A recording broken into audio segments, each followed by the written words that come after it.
Hi, I'm Dr. Phil Grant-Smith and I'm co-founder of ForceNext. And today I'm going to talk about getting quality data, what affects jump height the most.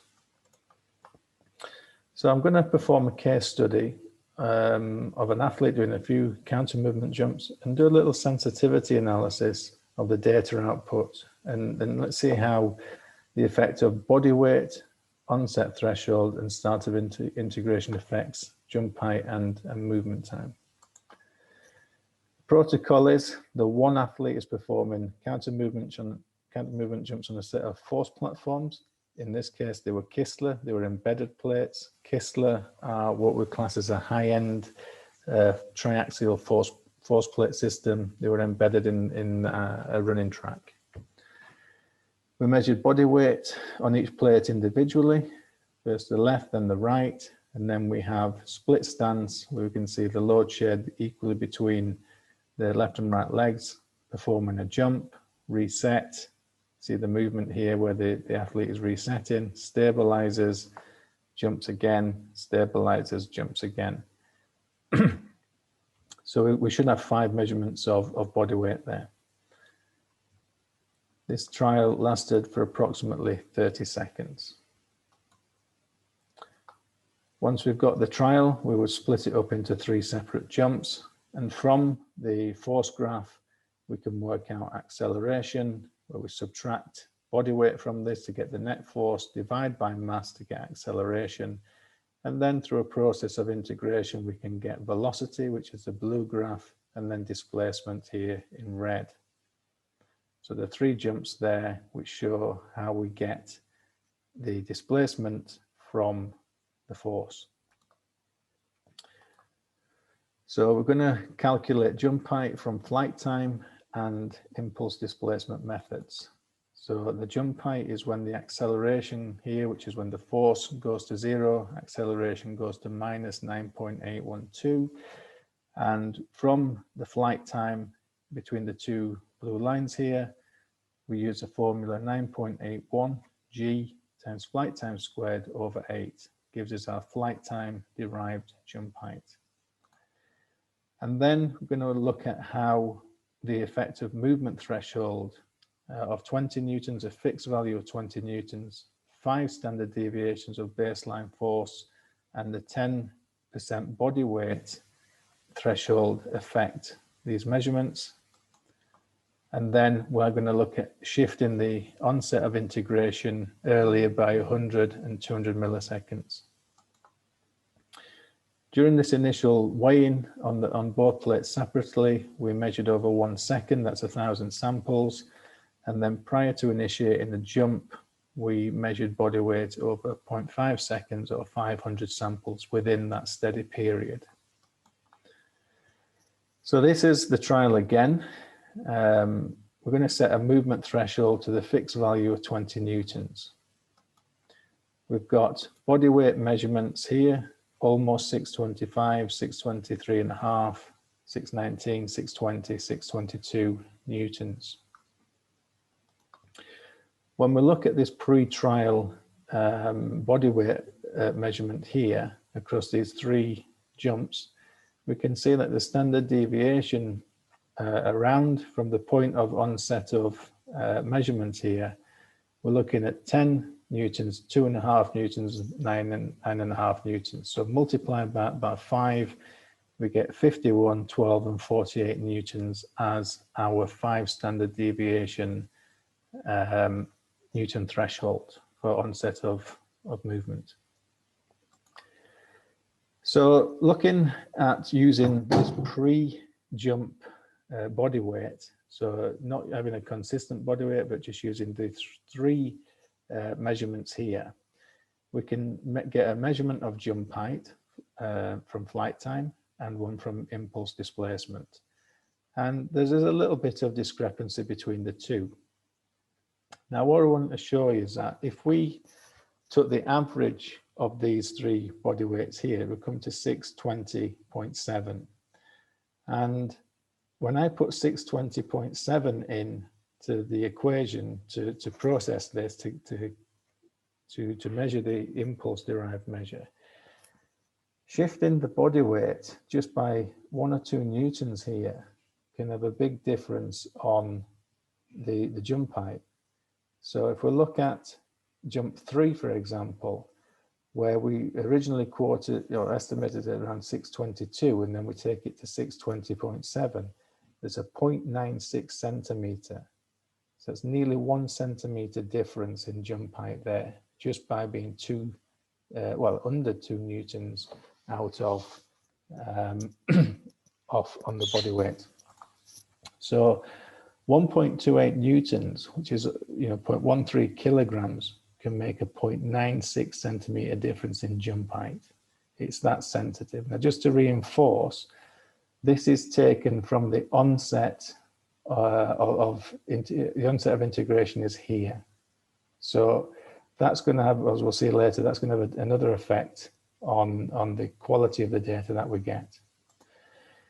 If I was to take the highest value of body weight that is reasonable here from this, the average of these 2 static trials here on both plates separately, and change it up to 624.23, again, we can see that 2.25 newtons can change jump height by 1.66. So when we look at it, 1 newton, in this particular case with this one athlete, 1 newton difference could have a change in body weight of 0.75 centimeters. So it's absolutely critical. There's 2 main things that are operating here: body weight and the onset of integration. So if body weight is out and your onset of integration is too early, then it's going to create large differences in jump height. So first thing to do is to get the best measurement of body weight you can. Make sure your athlete is dead still, no toe twitching, no talking, no weight shifting, and no head movement. Absolutely critical. So we separated out our 3 counter movement jumps. Our best estimate of body weight we're going to take is 620.7 newtons. Now the onset of movement, or the onset of integration, needs to be at a point where we reasonably think that the velocity is 0. The athlete is absolutely still, no movement. And what we're going to use is that this will be our onset of integration, the time point where we start running the calculations of deriving acceleration, velocity, and displacement. Now, onset of integration and onset of movement are often used interchangeably. Ideally, they should be the same point, but they don't have to be. Onset of movement can occur later. If we want it to be a more conservative measure of movement or contraction time, we can put it late. But as far as integration goes, that should be coming a little bit earlier, possibly, to reflect parts of the graph, the force graph, where there has been definite movement going on. So if we set the onset of integration too late, somewhere where the force is dropping down into this counter movement here, then we will miss some of this impulse here. And if we set it too late, too early, if we set the integration too early and our body weight is slightly out, we're going to amplify the error, as we've just seen in the previous example. But if our body weight is accurate, then this start of integration shouldn't really be as problematic. So let's look at each jump in a bit more detail.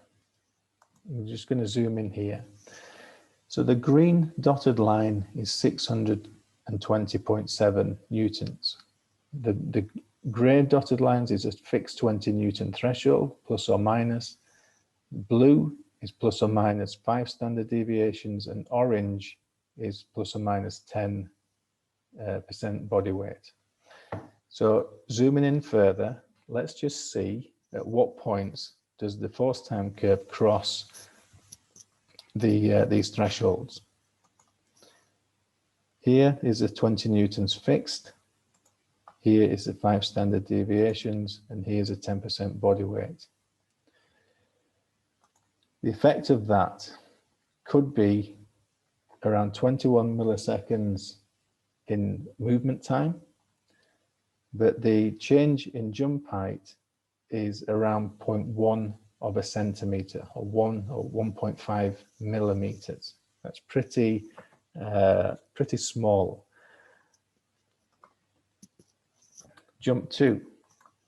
Let's zoom in again. We've got our same thresholds, but this time it's quite interesting because our 20 Newton threshold is here, and as we alluded to earlier, the 5 standard deviations is 12 Newtons, so it occurs earlier than the fixed threshold of 20 Newtons.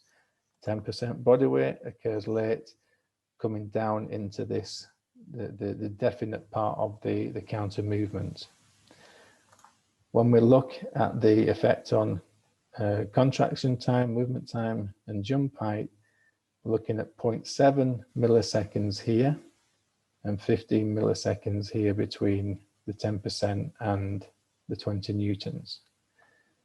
Very minimal changes there in jump height. You know, it's very, very similar. Third jump, zooming in again. It's a little bit more wavy here. We can see this on the first graph. There's quite a lot of waviness going on here. And this is even still giving the instructions of be dead still before they initiate the jump. 20 Newtons crosses here, 5 standard deviations there, 10% body weight here.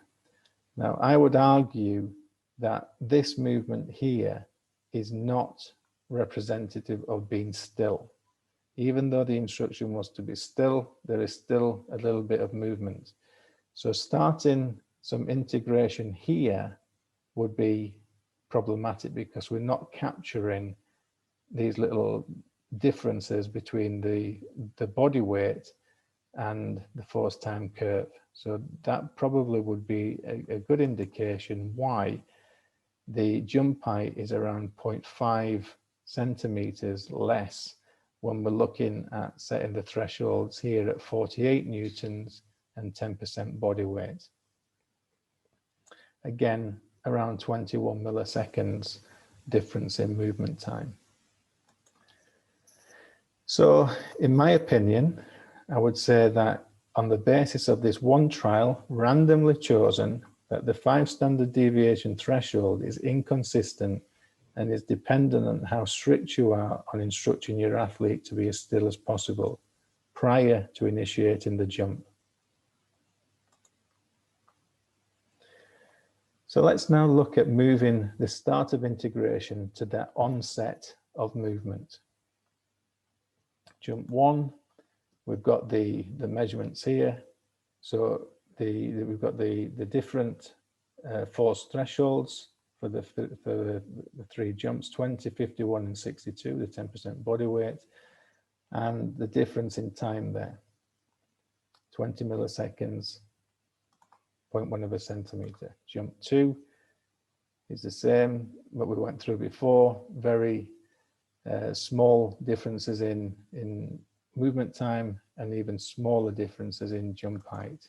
And jump 3, again, we're looking at this 0.5 centimeters and 21 milliseconds.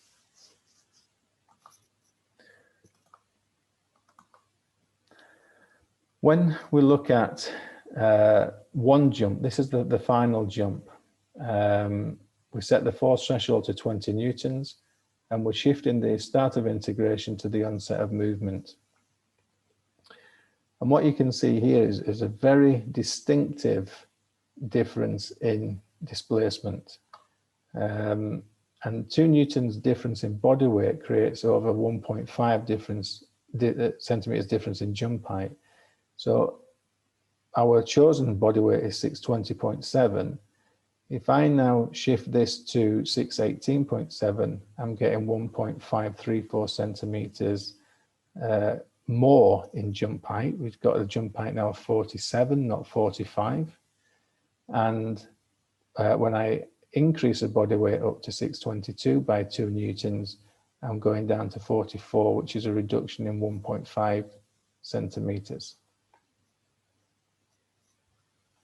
So again, just to reinforce, underestimating body weight, you're going to get a greater jump height, and overestimating body weight, you're going to get a lower jump height.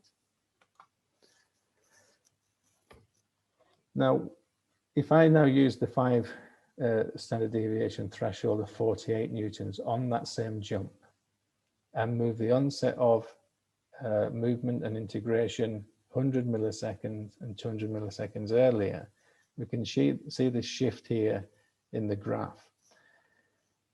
What we've got here, it creates around 0.4 centimeters or 4 millimeters difference in jump height in the measurement there. So starting integration 100 milliseconds earlier created a 4 millimeter difference in jump height, and it wasn't too much different to bringing it even further forward to 200 milliseconds. But ultimately, this will be amplified if body weight is incorrect and if the athlete is not still prior to the onset of the movement. Again, underestimating body weight, you're going to have a greater jump height. Overestimating body weight, lower jump height by the magnitude of around 4 millimeters, 5 millimeters. Just to blow that up then, what does that mean? So I deliberately use the 5 standard deviation example here. So if that in the previous example, we're looking at this as being an onset of integration. 100 milliseconds before takes into account this area above body weight.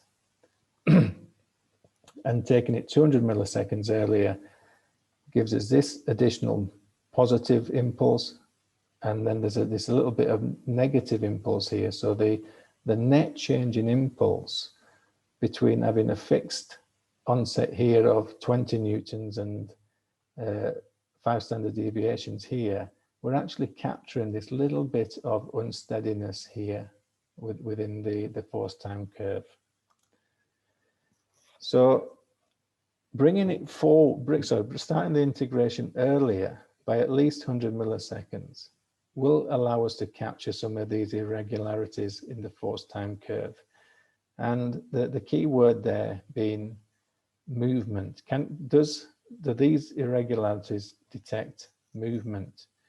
That's where the athlete's velocity is not exactly 0. So if we're going to get better estimates of jump height, we need to be mindful of what does 20 newtons actually mean? What does 5 standard deviations actually mean? What does 10% body weight actually mean? And ultimately, we've got to make sure that this is as close to this average line as possible.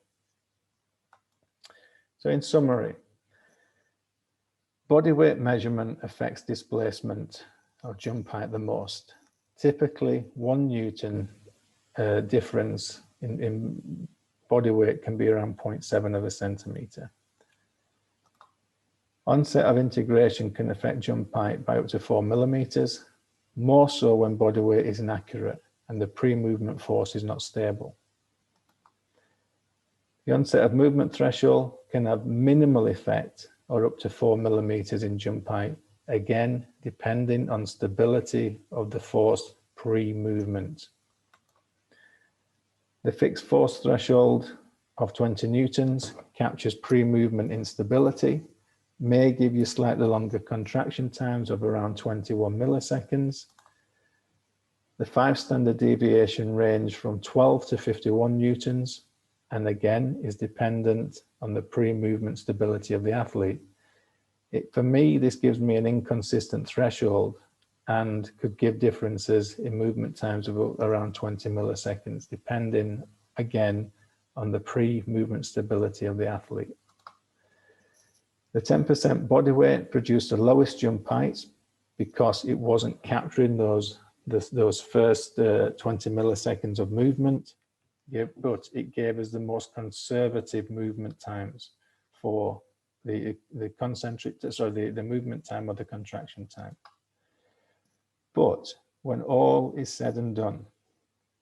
This athlete was jumping around 45 centimeters, 5 millimeters within 45 centimeters is 1.1%, and 21 milliseconds out of 870 is around 2.5%.